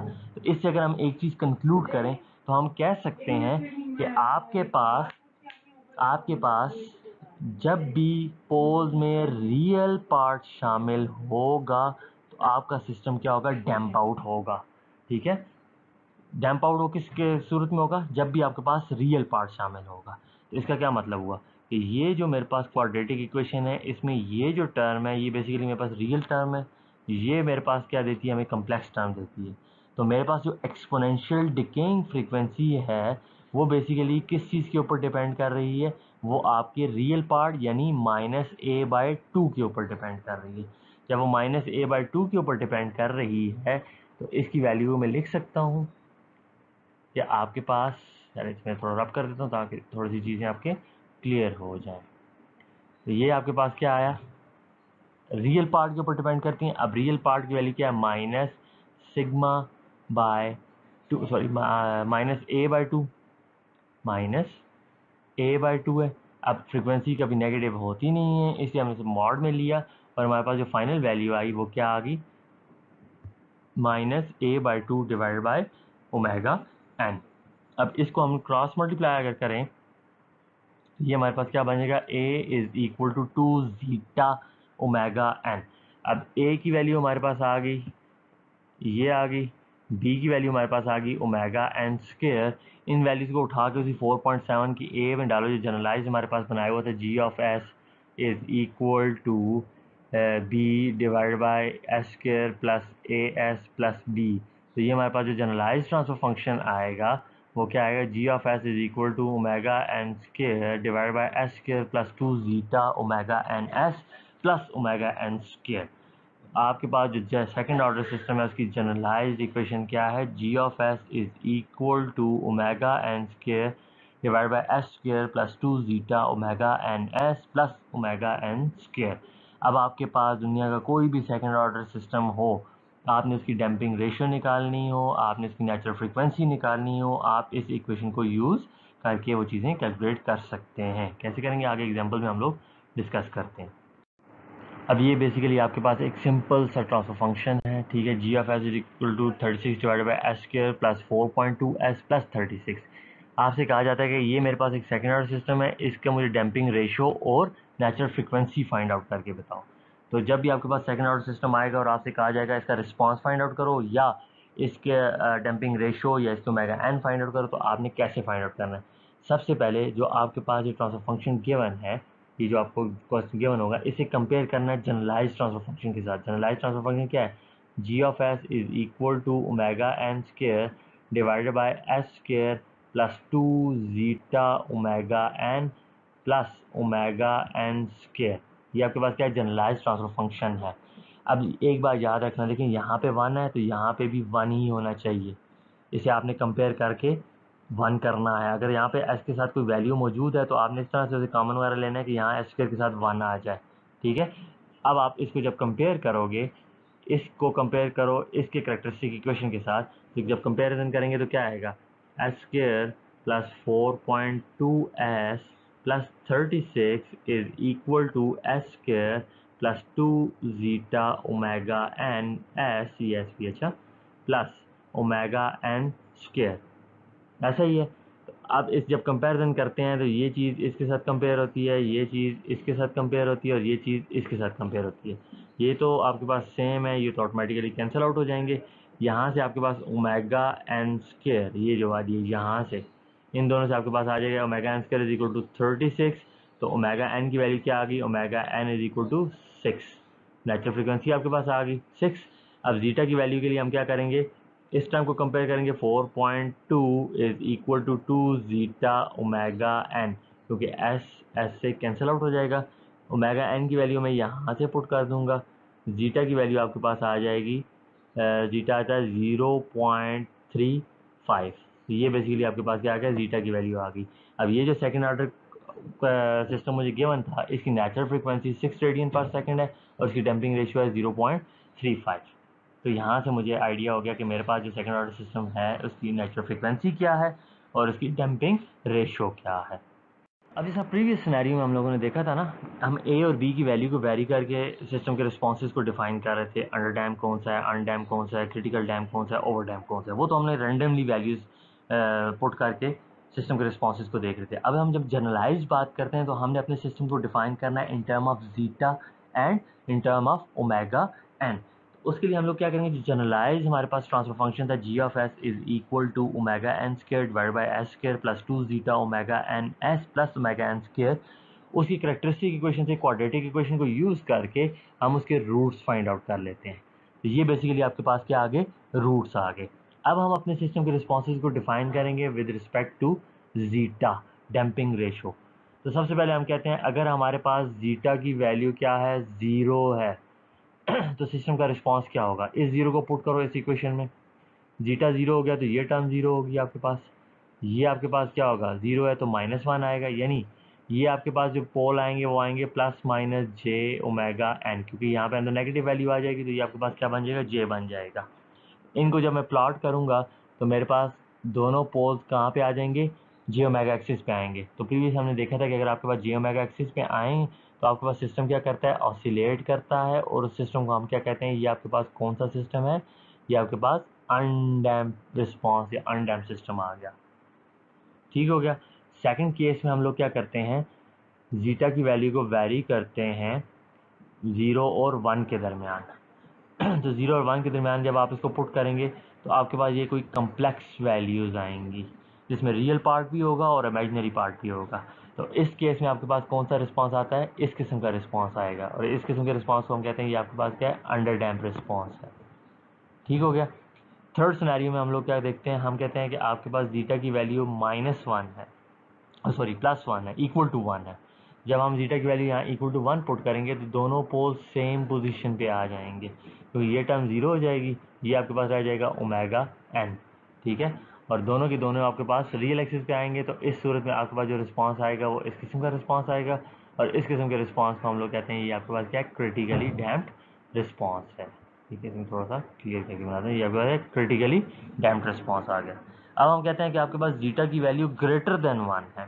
थर्ड सिनेरियो की बात करते हैं, जब जीटा की वैल्यू ग्रेटर देन 1 है तो ये टर्म आपके पास क्या हो जाएगी, पॉजिटिव हो जाएगी, ये भी पॉजिटिव होगी, तो दोनों की वैल्यूज़ आपके पास रियल वैल्यूज़ आएंगी। तो जब आपके पास रियल वैल्यू आएगी तो दोनों पोल्स आपके पास रियल एक्सिस पे लाई करेंगे, इनके जिनके रूट्स की वैल्यूज़ ये होंगी, तो आपका जो रिस्पांस आएगा वो कुछ इस किस्म का रिस्पांस आएगा, और इस किस्म के रिस्पांस को हम कहते हैं ये आपके पास क्या है, ओवर डैम्प रिस्पांस है।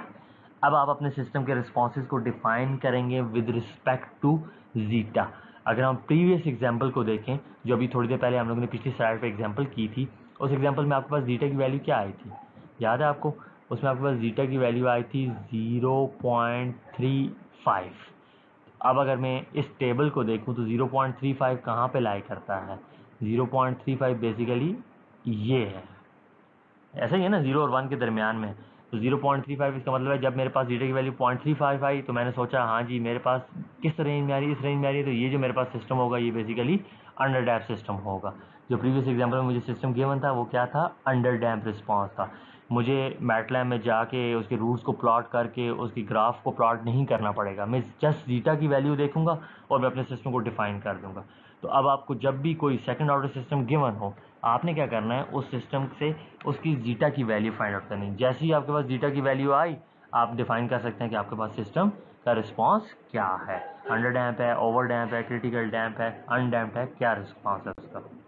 अब हम इस एग्जांपल को देखते हैं, ये आपके पास 3 सिस्टम्स गिवन है, आपने फाइंड आउट करना है कि सिस्टम के रिस्पॉन्सेज क्या हैं। तो मैंने प्रीवियसली आपको बताया कि सिस्टम के रिस्पॉन्स फाइंड आउट करने के लिए आपको क्या चीज़ चाहिए, जीटा की वैल्यू चाहिए।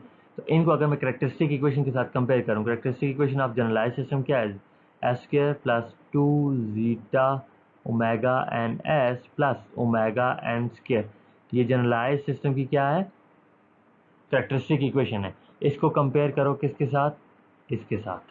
तो मैं अगर डायरेक्ट कंपेयर करूं तो मैं कह सकता हूँ ना, तो omega N square is equal to 12। ठीक है, तो यहाँ से ओमेगा एन की वैल्यू क्या आ जाएगी, √12। इसकी वैल्यू आप अगर फाइंड आउट करें, मेरे पास अभी कैलकुलेटर नहीं है, तो आपके पास ओमेगा एन की वैल्यू आ जाएगी। इस ओमेगा एन की वैल्यू को इसकी पे पुट कर दो, 2 zeta omega N is equal to 8। ठीक है, तो यहाँ से आपके पास किसकी वैल्यू आ जाएगी, जीटा की वैल्यू आ जाएगी। तो जीटा की वैल्यू से आप डिफाइन कर सकते हो कि आपके पास सिस्टम का रिस्पॉन्स क्या है। फिर आपने इसी कैरेक्टरिस्टिक इक्वेशन को इसके साथ कंपेयर करना है। तब इसके साथ कंपेयर करोगे तो क्या बन जाएगा, 2 zeta omega N is equal to 8, और ये आपके पास क्या आ जाएगा, omega N is equal to √20। फिर थर्ड सिनेरियो में आपने क्या करना है, इसी कैरेक्टरिस्टिक इक्वेशन को इसके साथ कंपेयर करना है। तो ये आपके पास क्या आ जाएगा, 2 zeta omega N is equal to 8, और ओमेगा एन की वैल्यू आपके पास क्या आएगी, √16। तो जैसे जैसे आपके पास जीटा की इससे आपके पास जीटा की वैल्यू आएगी तो आप बता दो कि सिस्टम का रिस्पांस क्या है। यहाँ से जीटा की वैल्यू देख के आप बता सकते हो सिस्टम का रिस्पांस क्या है, और यहाँ से जीटा की वैल्यू देख के आप बता सकते हो कि सिस्टम का रिस्पांस क्या आता है।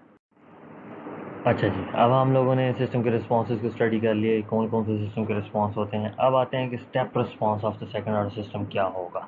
जिस तरह आप लोगों ने प्रीवियसली फर्स्ट ऑर्डर सिस्टम के केस में देखा था ना कि स्टेप रिस्पॉन्स में आप प्राइस टाइम फाइंड आउट करते थे, सेटिंग टाइम फाइंड आउट करते थे, टाइम कांस्टेंट फाइंड आउट करते थे। इसी तरह जब आपके पास सेकंड ऑर्डर सिस्टम आया तो उसमें कौन कौन सी प्रॉपर्टीज होंगी और कौन कौन से रिस्पॉन्सेज आपने फाइंड आउट करने होंगे। ये आपके पास बेसिकली जो जी ऑफ एस था, जनरलाइज जी ऑफ एस था, ये उसकी वैल्यू है आपके पास omega n square divide by s square plus 2 zeta omega N S plus omega n square. ये एस जो है आपके पास ये बेसिकली इनपुट का एस है। जब हम इस पर पार्शियल फ्रैक्शन लगाएंगे तो हमारे पास ये सिचुएशन आएगी। सी एफ एस की वैल्यू आपके पास ये आ जाएगी। जब इसका इन्वर्स लेप्लास ट्रांसफॉर्म लेंगे तो हमारे पास detail c of t response ये आ जाएगा। अब हम इसकी डिटेल में नहीं जाते ये कैसे आता है, ये क्यों आता है। ये सेम वही सारा सिनेरियो है जो हम लोग प्रीवियसली फर्स्ट ऑर्डर सिस्टम के केस में कर चुके हैं। हम डायरेक्ट अब देखते हैं कि आपके पास सी एफ टी या सेकंड ऑर्डर सिस्टम के केस में स्टेप रिस्पॉन्स में कौन कौन सी प्रॉपर्टीज शामिल हैं। बेसिकली आपके पास ये जो फिगर है ये रिप्रेजेंट कर रही है कि आपके पास जीटा की वैल्यू 0.1 से 0.8 की तरफ वेरी करे, तो वेरी करने से आपके पास सिस्टम के रिस्पॉन्सेज के ऊपर क्या इफेक्ट पड़ रहा है। ठीक है, पीक टाइम, उसका राइज टाइम, उसकी सेटलिंग टाइम, जीटा की वजह से उनके ऊपर क्या क्या इफेक्ट पड़ रहे हैं।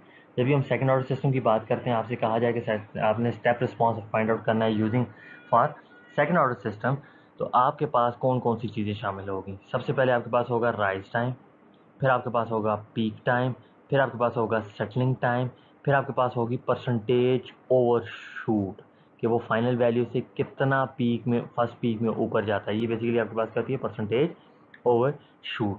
जिसमें फर्स्ट ऑर्डर के केस में हम लोगों ने देखा था कि राइज टाइम के केस में हमने डेफिनेशन डिफाइन करके सी एफ टी की वैल्यू को हमने वो पुट किया था। इसी तरह आप सेकंड ऑर्डर सिस्टम के केस में भी वैल्यूज पुट करेंगे और आपके पास जनरलाइज इक्वेशंस आएंगी। हम लोग क्या करेंगे, सिंपली डिस्कस करते हैं कि जनरलाइज इक्वेशन आपके पास क्या है। आपके पास सेकंड ऑर्डर के केस में राइज टाइम को आप डायरेक्टली फाइंड आउट नहीं कर सकते, उसके लिए आपको सिस्टम को नॉर्मलाइज करना होता है, यानी आपको मैटलैब की ज़रूरत पड़ेगी। तो इसलिए जब भी आपके पास सेकंड ऑर्डर सिस्टम आता है तो अगर आप पेपर में काम कर रहे हैं तो पेपर में आप उसमें राइज टाइम को फाइंड आउट नहीं करते, क्योंकि उसमें आपके पास सिस्टम को आपको नॉर्मलाइज करना पड़ता है। वो सारी की सारी चीज़ें आप लोगों को एक टेबल बनाना पड़ता है, या तो आपको टेबल गिवन होगा नॉर्मलाइज फॉर्म का ऑलरेडी, या फिर आपसे ये rise time second order system के केस में मांगा ही नहीं जाएगा। फिर आते हैं पीक टाइम के ऊपर। पीक टाइम बेसिकली आपके पास वो टाइम होता है जब आपके पास सिस्टम अपनी पहली पीक को अप्रोच करता है। तो ये जो पॉइंट होगा ये आपके पास बेसिकली पीक टाइम कहलाता है। इसकी आपके पास जो जनरलाइज इक्वेशन या जनरलाइज फॉर्म है वो है T P is equal to pi divided by omega N into √1 minus zeta square. तो आपके पास सेकंड ऑर्डर सिस्टम जब भी आएगा तो सबसे पहले आपने क्या फाइंड आउट करना है, जीटा फाइंड आउट करना है, ओमेगा एन फाइंड आउट करना है। तो आप उससे उसका पीक टाइम फाइंड आउट कर सकते हैं। तो सेकंड आपके पास आता है परसेंटेज ओवरशूट। तो परसेंटेज ओवरशूट क्या है, the amount that the wave form overshoots the steady state or final value at the peak time expressed as a percentage of the steady state value।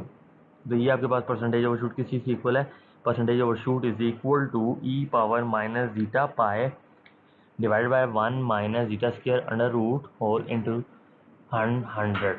ठीक है, तो यहाँ भी देखें आप, तो आपके पास किसकी वैल्यू होनी चाहिए, जीटा की वैल्यू होनी चाहिए किसी भी सिस्टम की परसेंटेज ओवरशूट को फाइंड आउट करने के लिए। तो अगर आपको परसेंटेज ओवर शूट गिवन हो और आपसे कहा जाए कि जीटा फाइंड आउट करो, तो इसी इक्वेशन से हम लोग जीटा की वैल्यू भी कैलकुलेट कर सकते हैं।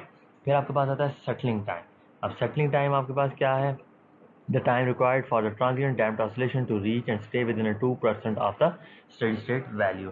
तो इसकी डायरेक्ट आपके पास equation T s is equal to 4 divided by zeta omega n. तो अब आप इन तीन, एक दो तीन, इन तीन चीज़ों को अगर आप गौर से देखें तो आपके पास जीटा और ओमेगा एन की वैल्यू अगर नहीं है तो आप न पर पीक टाइम फाइंड आउट कर सकते हैं, न percentage over shoot find out करते हैं, ना ही उस सिस्टम का सेटलिंग टाइम फाइंड आउट कर सकते हैं। तो आपके पास जीटा और ओमेगा एन की वैल्यू का होना ज़रूरी है। तो जब भी आप स्टेप रिस्पांस फाइंड आउट कर रहे हो किसी भी सेकंड ऑर्डर सिस्टम का, तो उसे जनरलाइज्ड इक्वेशन के साथ कंपेयर करना है, वहाँ से जीटा और ओमेगा एन की वैल्यू फाइंड आउट करनी है, और उसके बाद आपने पीक टाइम, परसेंटेज ओवरशूट और सेटलिंग टाइम फाइंड आउट करना है इन रिलेशंस को यूज़ करके।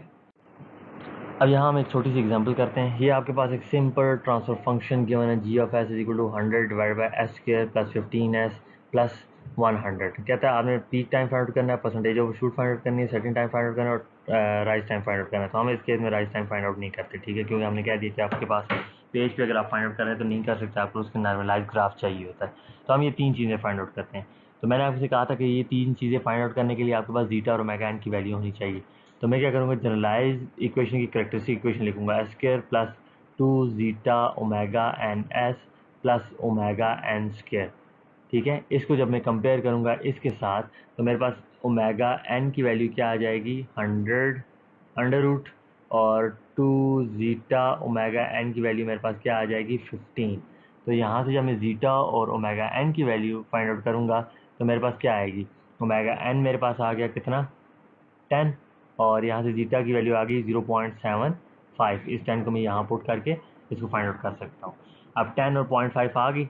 अब मैं क्या करूँगा, इन वैल्यूज़ को उठा के टी पी वाले रिलेशन में पुट करूँगा, तो मेरे पास पीक टाइम आ जाएगा। मैं और परसेंटेज ओवर शूट वाले रिलेशन में पुट करूँगा, मेरे पास परसेंटेज ओवर शूट आ जाएगी। सेटिंग टाइम वाले फार्मूले में पुट करूँगा तो मेरे पास क्या आ जाएगा, सेटिंग टाइम आ जाएगा। तो ये आपके पास क्या आएगा, पीक टाइम, सॉरी, ये आपके पास क्या आ गया जी, पीक टाइम, ये आपके पास आ गया परसेंटेज ओवरशूट, और ये आपके पास आ गया सिस्टम का सेटलिंग टाइम।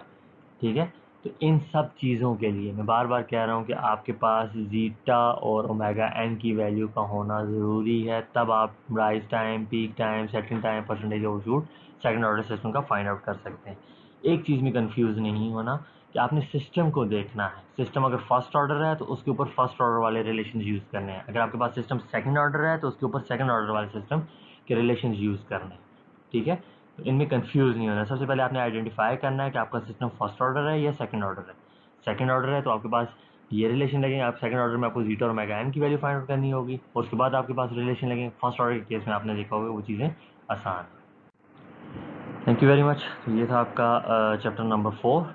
मज़ीद अगर इसमें कोई चीज़ पूछनी हो या क्वेश्चन आंसर होगा तो वह इंशाल्लाह हम लोग लाइव सेशन के अंदर डिस्कशन कर लेंगे। Thank you very much.